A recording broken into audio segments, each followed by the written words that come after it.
70 dni je do volitev v ZDA. Kdo bo 47. ameriški predsednik? Donald Trump ali Kamala Harris? Kampanja je razgreta, Amerika globoko razklana. Analiza nocoj v Globusu. I proudly accept your nomination. I accept your nomination. Let's go be the receiver, because actually it's not working at all. Celebrities make their followers aware of someone. They don't necessarily persuade their followers to share the same people.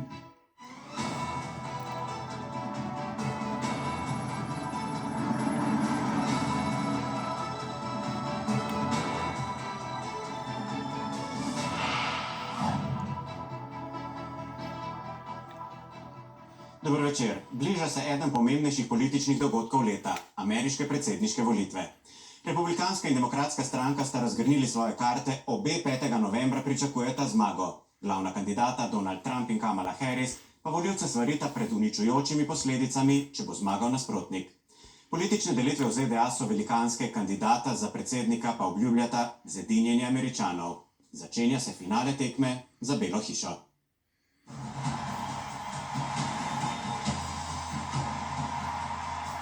With faith and devotion, I proudly accept your nomination I accept your nomination for President of the United States. to be President of the United States.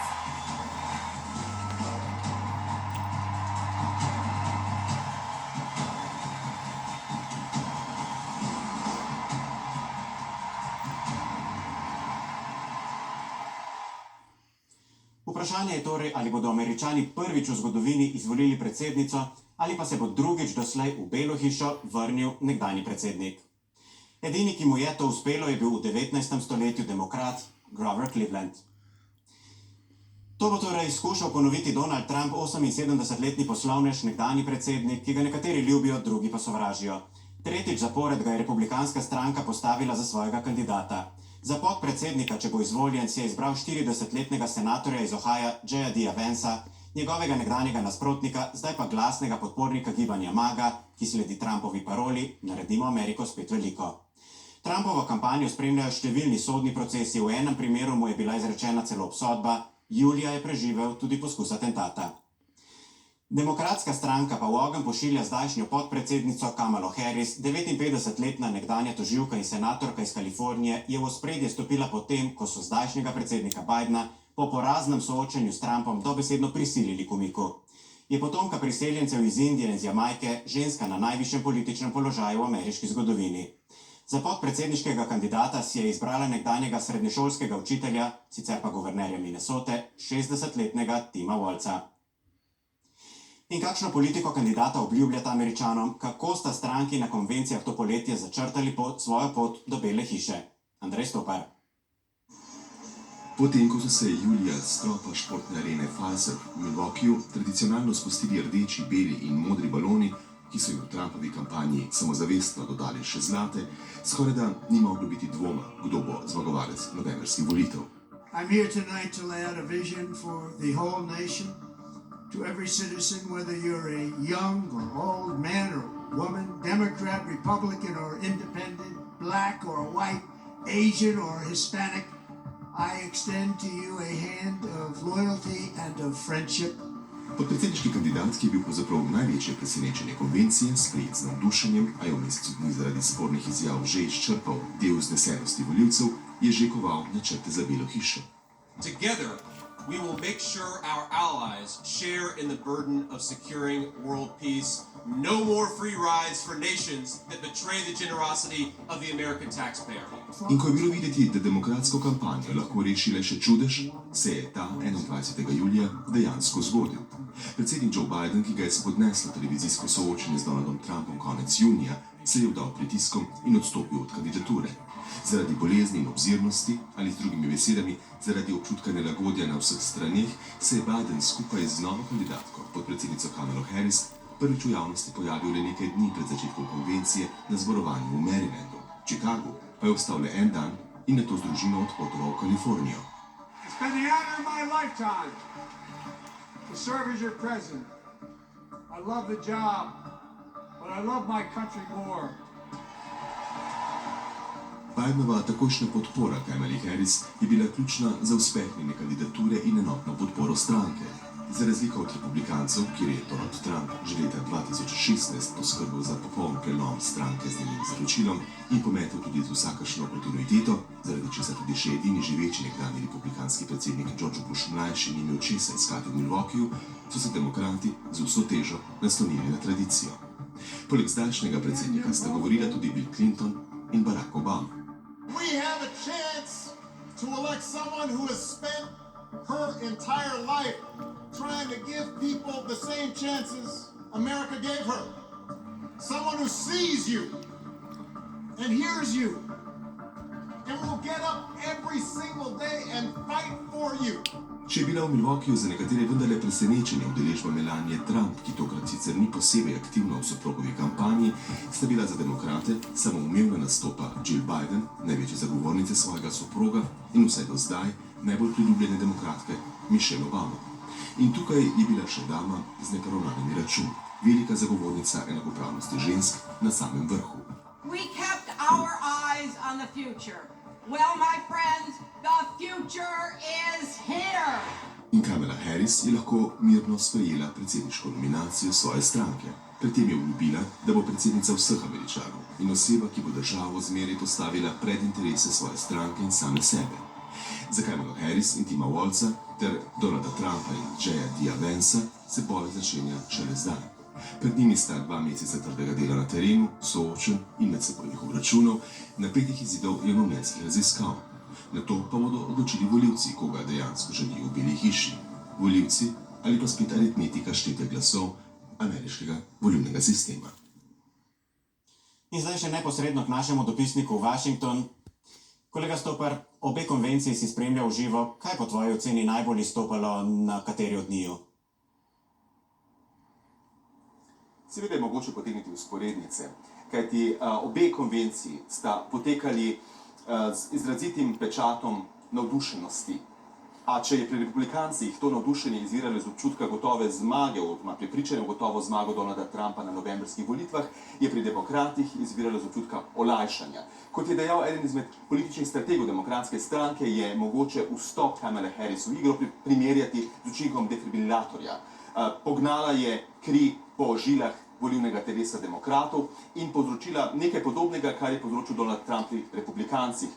Seveda z zadržkom, da demokrati ostajajo stranka različnih pogledov in da je Kamala Harris vse, kar zadeva vojno v Gazi, naprimer, razočarala marsikoga izmed svojih potencialnih volivcev. To odražajo pravzaprav tudi javnomnenjske raziskave, da stranki odločno podpirata vsaka svojega kandidata, zato tudi rezultati ostajajo znotraj statistične napake. In zanimivo je tudi, da neodvisni volivci so enakomerno, zelo natančno porazdeljeni v svoji podpori enemu ali drugemu kandidatu. In vse to kaže na trd boj zdaj jeseni in na zelo tesen izid novembrskih volitev. Kamala Harris je v predsedniško tekmo vstopila v zadnjem trenutku. Kaj prinaša Harris, česar Biden ni imel? Si lahko volivci obetajo kakšne spremembe? Mislim, da so ameriški volivci dejansko pogrešali mladostnost, energijo, zagnanost kandidata oziroma kandidatke, saj je Joe Biden v svojih le ob redkih nastopih v javnosti v zadnjih mesecih premogel to energičnost, kakor smo pravzaprav videli v njegovem nastopu na konvenciji. Kar zadeva vsebino, je treba ugotoviti, da je demokratska stranka Kamali Harris dala precejšen carte blanche in se bodo razlike med njo in Bidenom pokazale zdaj v prihodnjih tednih ali celo, če bo zmagala na volitvah v njenem predsedniškem mandatu. Kar zadeva govora, je Donald Trump v svojem konvencijskem govoru hitro ušel iz teleprompterja in začel razpredati 1,5 ure in kot tak gotovo razočaral razmišljujočega opazovalca. Kamala Harris na drugi strani je storila to, kar je pač morala. Predstavila se je kot kandidatka, formatirala se je na nek način, začela v besedah, kot so nova priložnost, energija, uporabljati besede, kot so moč, empatija, dostojanstvo, poštenost. In tako ima Amerika zdaj 2 kandidata, ki si nasprotujeta seveda in ki oba dva prisekata na to, da sta nosilca sprememb, čeprav smo ju oba, vsakega v svoji vlogi, v Beli hiši že imeli priložnost opazovati.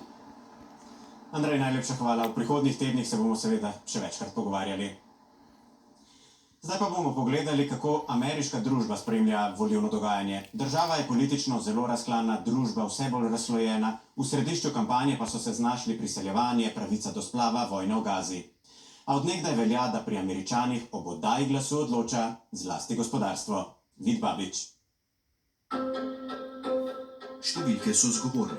Občutna gospodarska rast, obdobje najnižje stopnje brezposelnosti v zadnjih 50 letih, na trgu dela dodatnih 15,7 milijona delovnih mest. Ameriško gospodarstvo cveti, a le na papirju. Let's be deceivers, because actually it's not working at all. When Trump was in office, we didn't have all that inflation. We didn't have a lot of stuff that's going on right now. It's been like the worst 4 years ever. Življenje povprečnega ameriškega prebivalca je zadnjih 4 leta zaznamovala zlasti draginja. Ta je, predvsem zaradi pretresa v gospodarstvu in s tem povezane rasti cen osnovnih dobrin, kar je povzročila pandemija COVID-19, leta 2022 zrasla na kar 8%. Čeprav se je stopnja inflacije letos občutno znižala, so cene v času Bidenovega mandata v povprečju zrasle za 19%. I saw the person in front of me who was literally counting pennies. So like I'm over here counting dollars and she's literally like counting out pennies to pay for her groceries. There is not a county in this country, in the 21st century, in the wealthiest country in the world, where someone working a full-time job at the current minimum wage can even afford a basic 2-bedroom apartment. Bidenova administracija se poleg draginje spoprijema tudi z vprašanjem, kako ohraniti verodostojnost v mednarodni skupnosti in upravičiti izdatno vojaško pomoč Ukrajini in Izraelu. Konservativni republikanci in tudi nekateri demokrati Bidenu očitajo, da Izraela ne podpira dovolj brezpogojno. Na drugi strani mladi, zlasti študenti, z večtedenskimi protesti opozarjajo, da so ZDA s pošiljkami vojaške pomoči Izraelu sokrive za pokol v Gazi. Oktobra lani je Bidenovo politiko na Bližnjem vzhodu podpirala skoraj polovica Američanov, maja letos le še tretjina. The party that's supposed to be the good party in this country, those are the people who are responsible for what is happening right now with the US funding it. Dobri 2 leti minevata, odkar je Vrhovno sodišče, eno najbolj konzervativnih v ameriški zgodovini, ovrglo precedenčno razsodbo v primeru Roe proti Wade in tako zveznim državam dopustilo, da same odločajo o omejitvi ali celo prepovedi pravice do splava. V tem času je pravico do splava strogo omejilo 8 zveznih držav, prepovedalo pa 14. Med slednjimi je tudi Teksas, odkoder prihaja 32-letna Kate Cox. Konec minulega leta je morala zaradi zapletov nosečnosti splaviti. Bolnišnici v Teksasu so poseg zaradi prepovedi splava v državi zavrnili. We went to New Mexico, and it's really hard to travel in the middle of a medical event. Katina zgodba odraža novo stvarnost ameriških žensk po odločitvi Vrhovnega sodišča.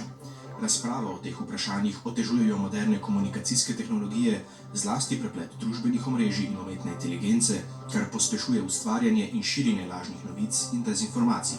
To v svoj prid izkorišča zlasti ameriška desnica, ki denimo z izkrivljenimi dejstvi podpihuje neresnice o povezavi med povečanim številom nezakonitih prehodov ameriško-mehiške meje in kriminalom, čeprav je med drugimi analiza, ki so jo opravili na Inštitutu za ekonomske raziskave na Univerzi Stanford, pokazala, da to ne drži. Medtem kakovost ameriškega življenja upada, večina ima vse manj, manjšina vse več. Zdaj pa se nam je na povezavi pridružil eden vidnejših poznavalcev in komentatorjev ameriške politike, John Mark Hansen, predavatelj politologije na Univerzi v Chicagu. Good evening, Professor Hansen. Let's start with the polls. Currently, they're suggesting slightly stronger support for Kamala Harris over Donald Trump. Who is she engaging mostly? Are there any groups of Democrats that the party lost with Biden and now they're supporting her? It appears that most of the support that she's picked up has been people who had previously supported Democrats coming back to a Democrat. It seems to have been particularly concentrated among young voters and among minority voters, which is not too surprising given the nature of this candidacy.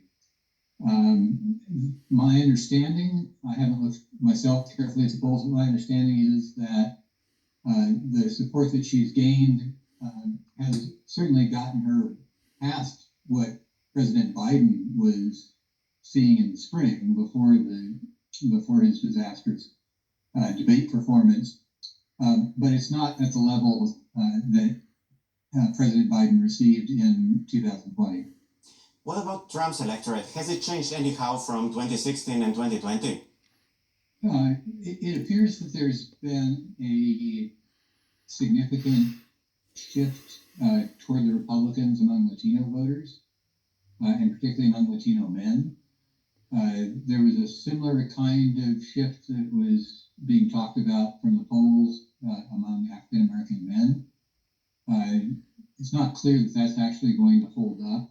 The Latino percentages, though, do seem to be stronger for Trump than for previous runs that he's made, and for previous runs that Republican candidates have made. So there may be something actually going on there. Are we going towards landmark elections, in your opinion? Can they bring any drastic changes in the United States? I think we're in a period where elections are, as one of my professional colleagues has put it, calcified.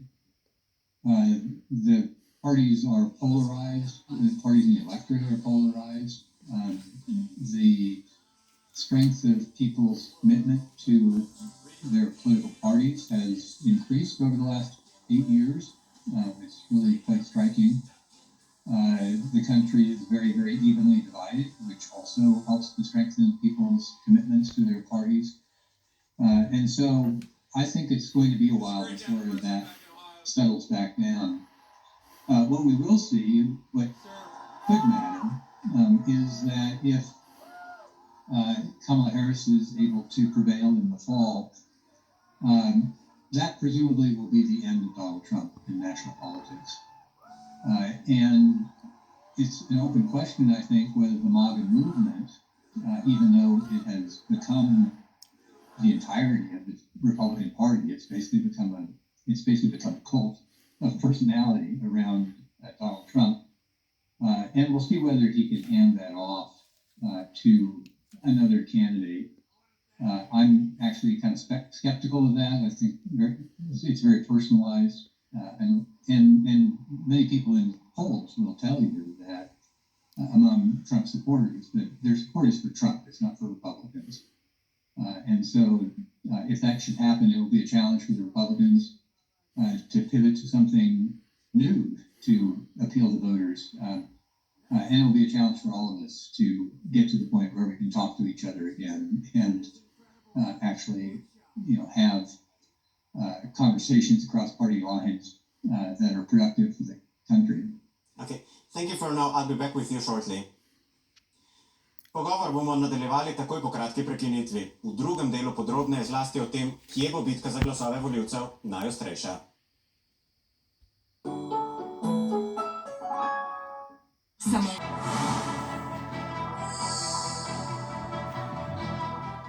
Dobrodošli v drugem delu oddaje. V njem nadaljujemo pogovor z Johnom Markom Hansenom z Univerze v Chicagu. Professor Hansen, it's been boisterous campaign up until now with the assassination attempt of Donald Trump and the change of the Democratic presidential candidate. What can we expect? What do you expect in the final weeks leading to the elections? Well, I don't think we can expect either one of these. At least I hope not. It would be terrible to have a repeat of either of those. I think we're going to head into a pretty normal campaign in the fall. It's going to be very closely contested. They're going to be scrambling all over the place to try to shore up support and to try to gain support. The race is going to be basically run in 7 states. We're hardly going to see any of it here, and the good people of California and Texas and New York are not going to see any of it either. So because of the Electoral College, it's really going to be concentrated in those 3 states around the Great Lakes, in Pennsylvania and Michigan and Wisconsin, and then the Sun Belt states, North Carolina, Georgia, Nevada, and Arizona. Okay, thank you very much for the interview. It's been a pleasure to hosting Globus. In zdaj se bomo podrobneje posvetili omenjenim 7 zvezdnim državam, ki jih pogosto imenujemo nihajoče države. Neža Kampijot, gre torej za države, kjer se ameriške predsedniške volitve pravzaprav odločajo, kaj ne? Ja, res je, in ena bi bila lahko zato ključna, to je Pensilvanija. Poglejmo podrobneje.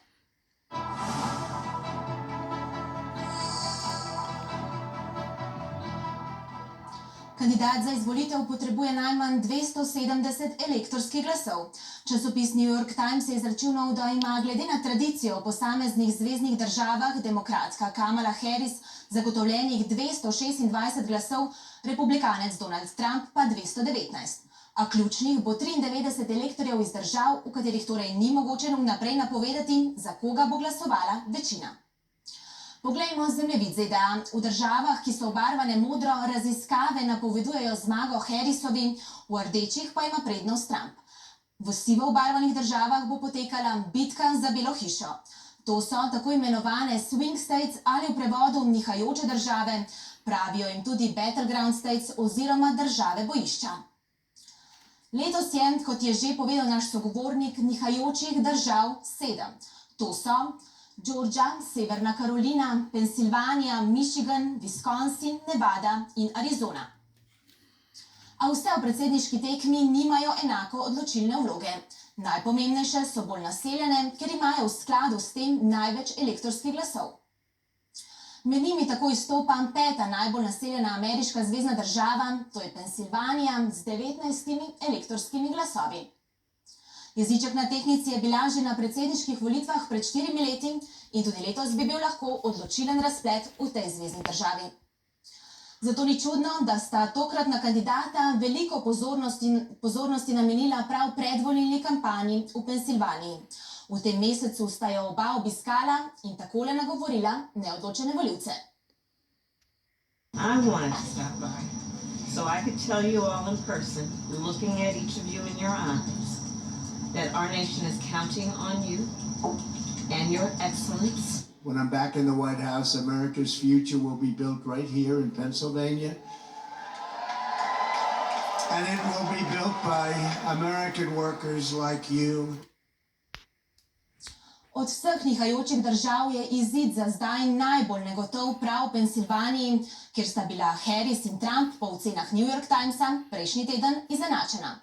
Severna Karolina, Michigan in Wisconsin se nagibajo bolj na demokratsko stran, torej v prid Harrisovi, republikanska stran s Trumpom na čelu pa ima rahlo prednost v Georgiji, Arizoni in Nevadi.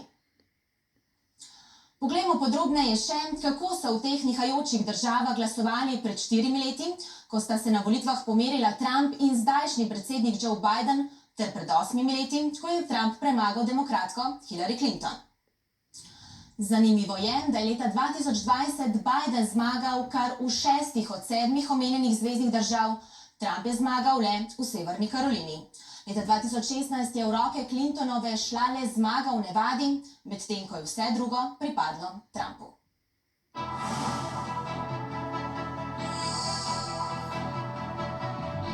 Naša zadnja gostja pa je Susan Omer z Univerze Notre Dame v Indijani, ki se ukvarja s političnim komuniciranjem in vlogo medijev v predsedniški kampanji. Welcome to our program. All eyes are now set on the TV debate between Harris and Trump. Apparently, debate still matters since the Democratic Party needed to change its candidate after Biden's failure in his debate with Trump weeks ago. What do you expect on September the 10th? One question that's coming up today is whether or not Mr. Trump will be there. He is saying that he may not be there. So I think the first question for everybody is, will there be a debate? The next question that's coming up is the microphones. There's a big discussion about whether or not the microphones will be on during the debate. The whole time, not just when someone is speaking.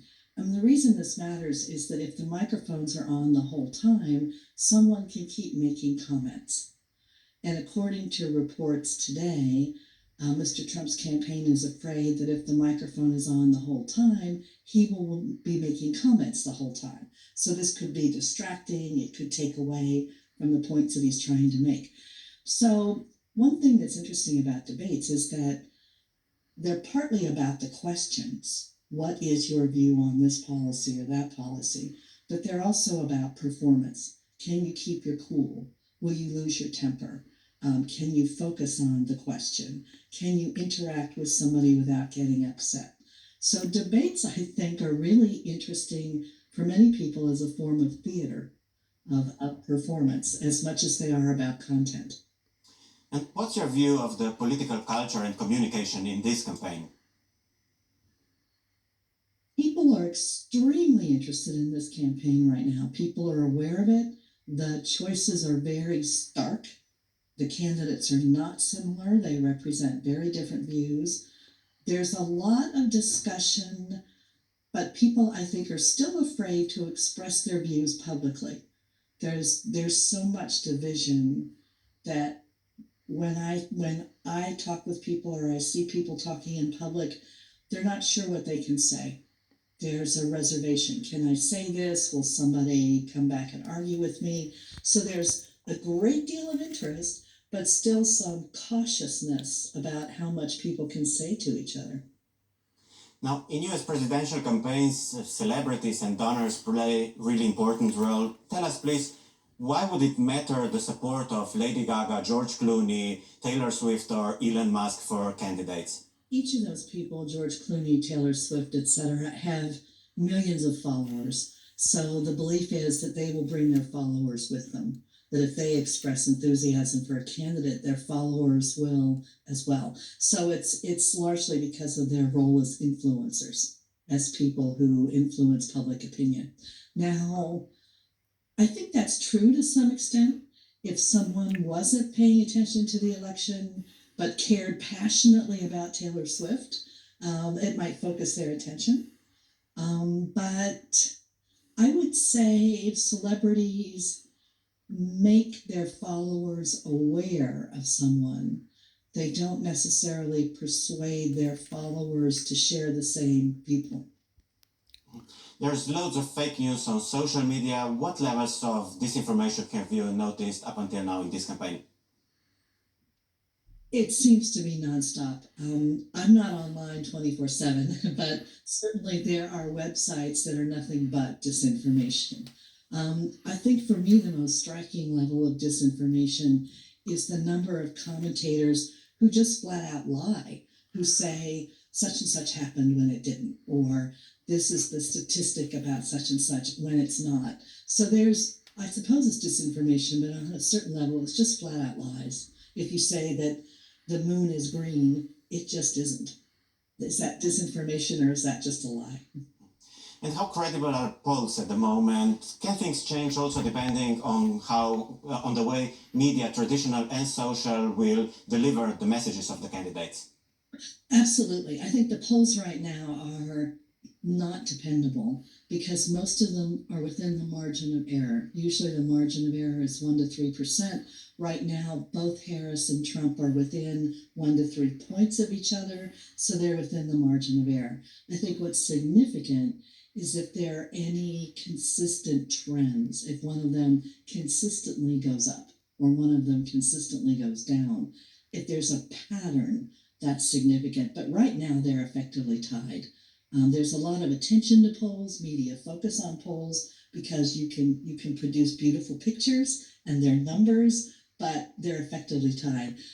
Will they change? Absolutely. And one of the things that's interesting about U.S. elections is that there's often what's called the October surprise, where something comes out a few weeks before the election that changes everything. In the case of 2016, it was Secretary of State Clinton's emails. Now, both campaigns are looking for something that could be an October surprise, so we will see. So yes, there can be some dramatic turnarounds. The polls may or may not reflect that. What the polls tend to reflect is the impact of the convention, the impact of the debates, because they're held right after those events. So that's a way to measure the impact of those events. Okay. Professor Amar, thank you very much for the interview. Oh, my pleasure. Thank you for inviting me. S tem pogovorom končujemo nocojšnjo oddajo. Tako v Globusu, kakor v naših dnevno-informativnih oddajah bomo ameriško predsedniško tekmo pozorno spremljali. Novi ameriški predsednik bo seveda v prihodnje močno vplival tudi na svetovni red in varnost. Razmere pa so, kot vemo, zelo negotove. Hvala za družbo, čez teden dni bo z vami v Globusu, Seko Konde. Prijeten večer želim.